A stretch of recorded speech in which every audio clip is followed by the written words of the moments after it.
Radio J. Les rendez-vous de la Viso. Lise Gutmann. Radio J. Coralie Abraham-Palti, bonjour, merci d'être avec nous ce matin. Et Shana Tova, bien sûr, c'est la période. Alors, ce matin, nous allons parler musique avec notre invitée. Je vous laisse la présenter. Merci Lise. J'ai oublié de dire, mais nos auditrices et nos auditeurs le savent, que vous êtes un des piliers de la section Viso à Vive. Exactement, voilà. Viso à Vive, donc c'est la section des femmes actives de Viso France. Oui. Alors ce matin, nous allons replonger dans les tubes judéo-arabes du début du XXe, mais avec une touche électro. Et oui, vous nous avez bien entendu, une touche électro. Bienvenue à Charour. Charour, c'est votre nom d'artiste et votre vrai nom, c'est Sarah Pérez. Vous êtes DJ et aussi productrice méditerranéenne. Vous revisitez la musique du Maghreb au Moyen-Orient en passant par la Grèce et la Turquie. Mais au-delà de vos créations personnelles, vous composez aussi de la musique pour du cinéma, du théâtre, de la danse contemporaine ou encore vous réalisez des designs sons pour des installations artistiques ou encore des expositions. Bienvenue Sarah Pérez. Merci beaucoup pour votre invitation. Bonjour. Bonjour, Shana Tova à toutes les deux. Merci, à vous Merci. aussi. Alors, travailler dans la musique, est-ce que ça a été une évidence, une vocation dès le départ chez vous ? Alors, ça n'a pas été une évidence, non. Je suis musicienne depuis l'enfance. J'ai commencé par du piano classique, et de la guitare, de la basse, un petit peu de percussion et tout ça. Oui, ça fait beaucoup. Touche à tout, de aucun instrument à un niveau professionnel, mais voilà, je touche un petit peu à tout. Et donc, ça, c'est un peu ma passion depuis l'enfance. Mais par contre, j'ai mis du temps à réaliser que je pouvais en faire un jour mon métier. Voilà, ça a pris un petit peu de temps. J'ai d'abord fait des études de lettres et de langue avant de reprendre des études, de faire une école de son pendant 1 an et de me lancer un peu. Alors, vous avez profité du confinement pour mixer les vinyles de votre grand-mère et racontez-nous un peu ce grand moment de création. Alors effectivement, pendant le confinement, je me suis retrouvée un peu esseulée à Madrid. J'habitais là-bas à l'époque. Ah oui.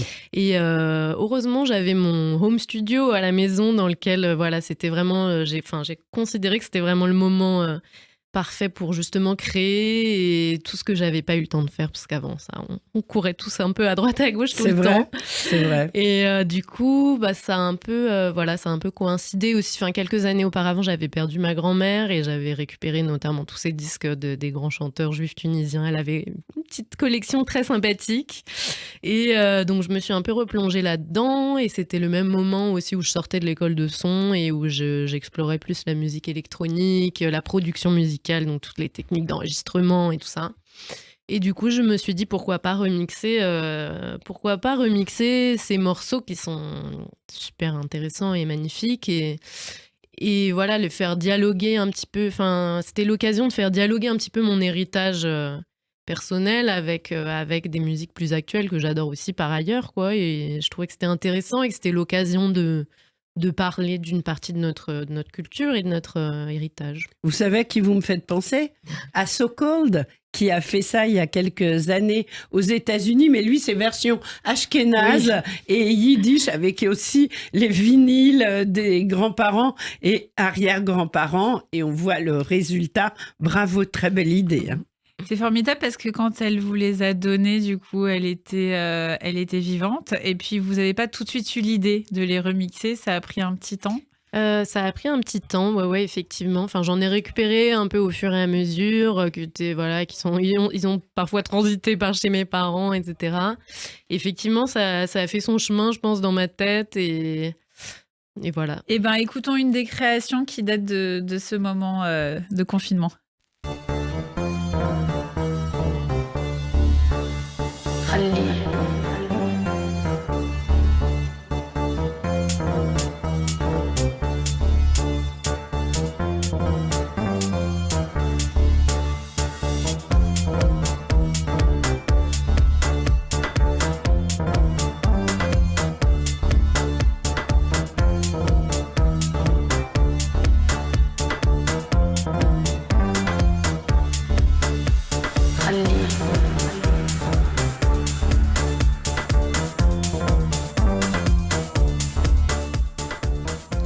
Alors, quelles sont les coulisses du métier de DJ et de créatrice de son À quoi ressemble une de vos semaines? Alors, j'imagine qu'elle ne se ressemble pas, mais c'est pour un peu rentrer dans les coulisses de votre métier.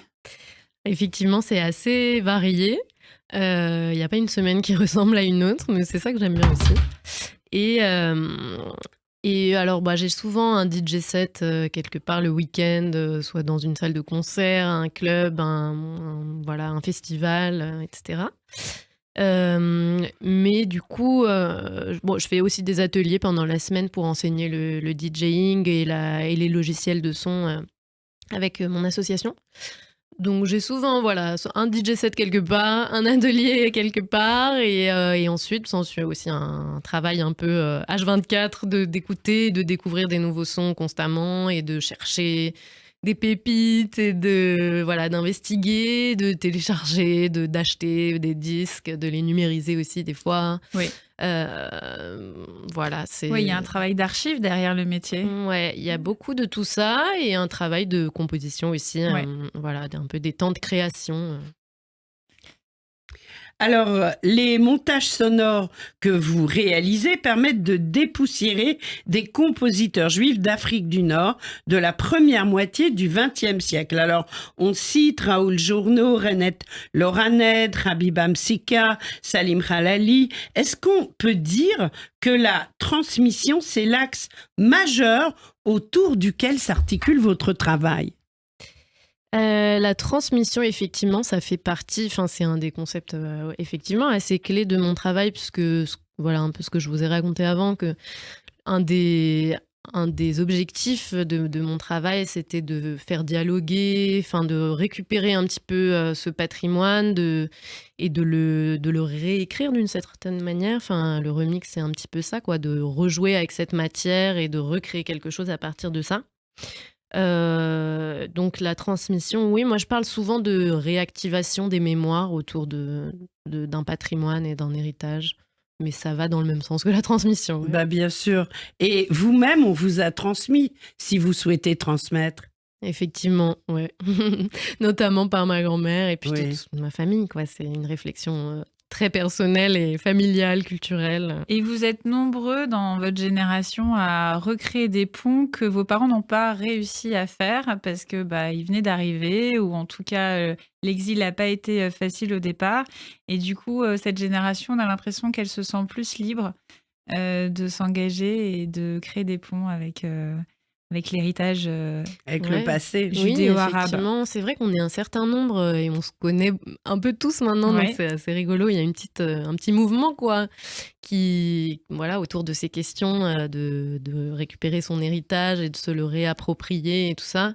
Et notamment au festival d'Alala, on s'est tous un petit peu retrouvés. Donc certains, ça passe par le cinéma. Je pense à Cléo Cohen avec son film, son podcast.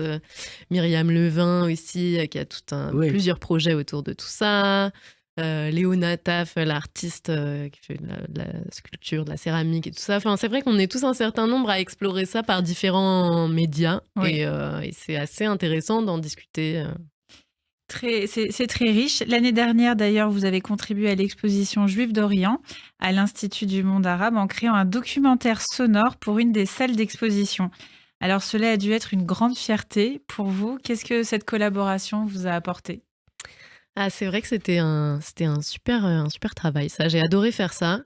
Ça m'a notamment permis de discuter beaucoup de ces sujets-là avec des personnes de ma famille, parce que en fait, dans cette création sonore, j'ai mêlé des interviews de personnes proches de ma famille ou de mon entourage, avec des extraits d'archives sonores intéressants autour de ces questions, et avec des extraits musicaux.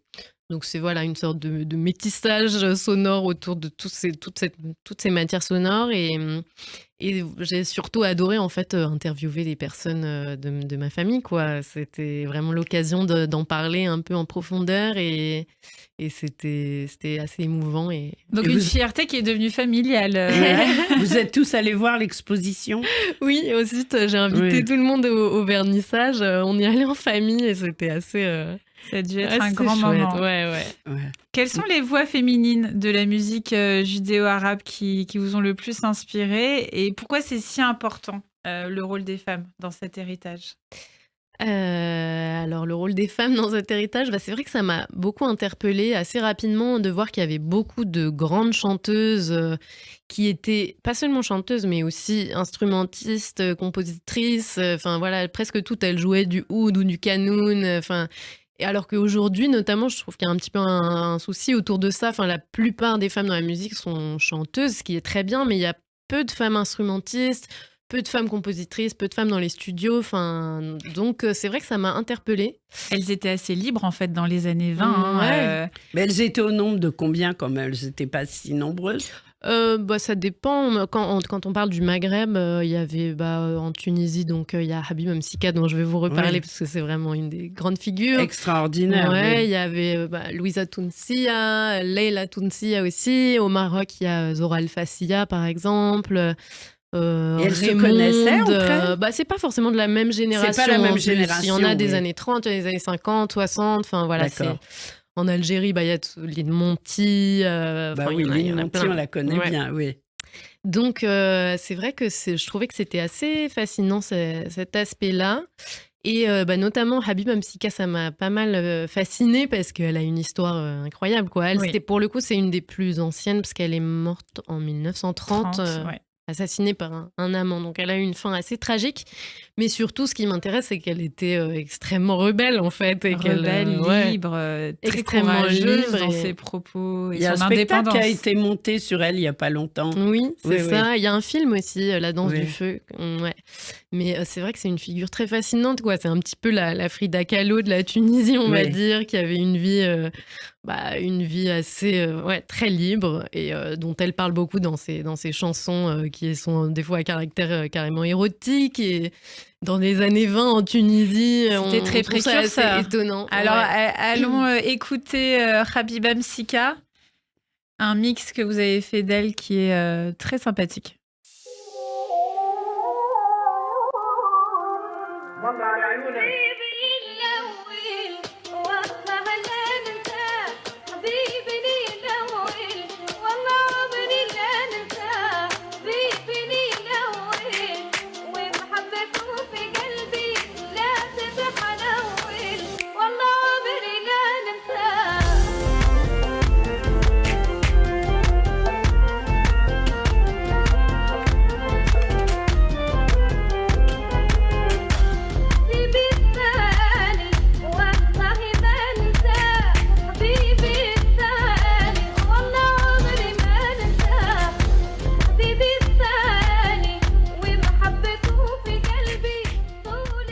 Alors, vous êtes aussi engagé dans la transmission, comme on l'a vu, mais aussi dans la formation. Avec l'association Beats by Girls, vous enseignez à des femmes comment s'initier à la production musicale. Parce qu'en fait, c'est un milieu dans lequel il y a presque que des hommes, en fait, qui s'initient à la production musicale. Alors, qu'est-ce que vous pouvez nous dire de cet engagement et puis comment se déroulent les ateliers? Parce que je pense que ça va donner envie à plus d'une. Effectivement, il y a maintenant 2 ans, on a cofondé à deux, on a cofondé la branche française d'une association internationale qui s'appelle Beats by Girls, qui est une asso américaine à la base, mais qui a des chapters, ils appellent ça, un petit peu partout dans le monde. Et donc nous, on a créé le chapter français.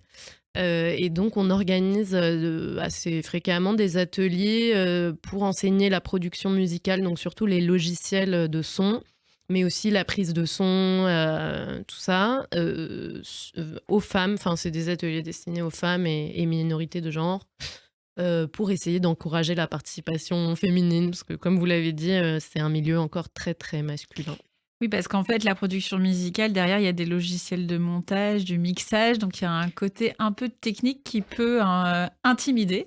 Oui, c'est ça. Il y a un aspect technique et technologique qui est souvent, qui a un côté un petit peu exclusif au final, qui doit faire peur à beaucoup de femmes, puisque je pense qu'il y a une sorte de mythe autour des métiers techniques qui sont réservés aux hommes ou qui sont pas faits pour les femmes. Et du coup, on essaye d'agir un petit peu, de briser un petit peu ce mythe et d'encourager au contraire la participation.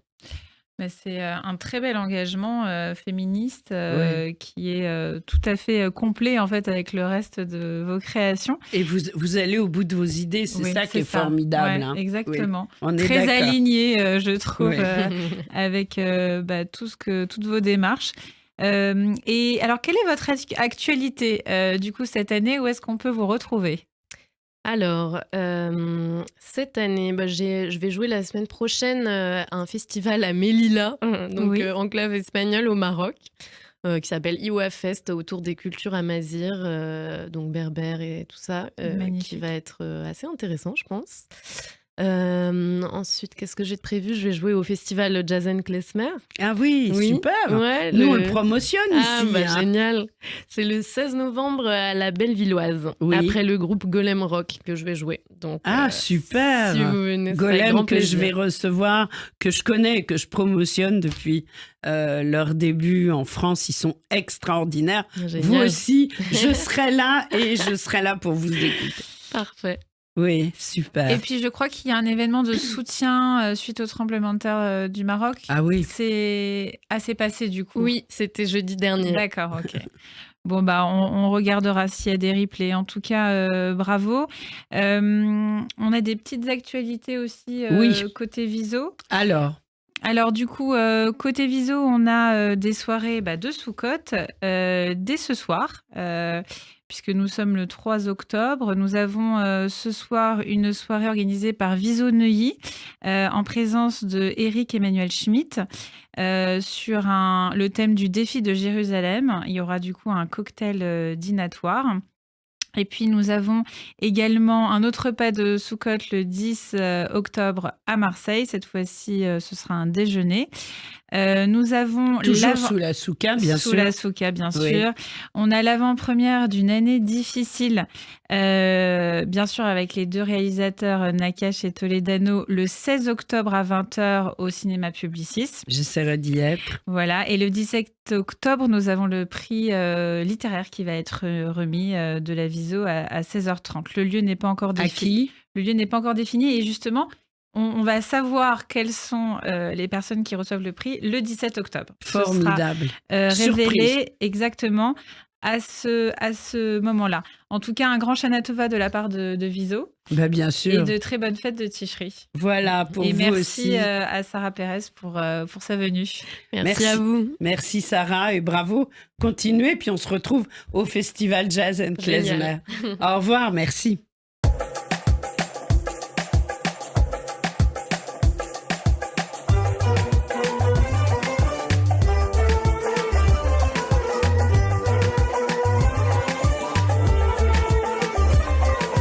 يا سمرا يا جمح اللون يا سمرا يا جمح اللون يا سمرا يا جمح اللون يا دجلة من العرشون يا سمرا يا جمح Et on se quitte en musique avec Laura Journeau.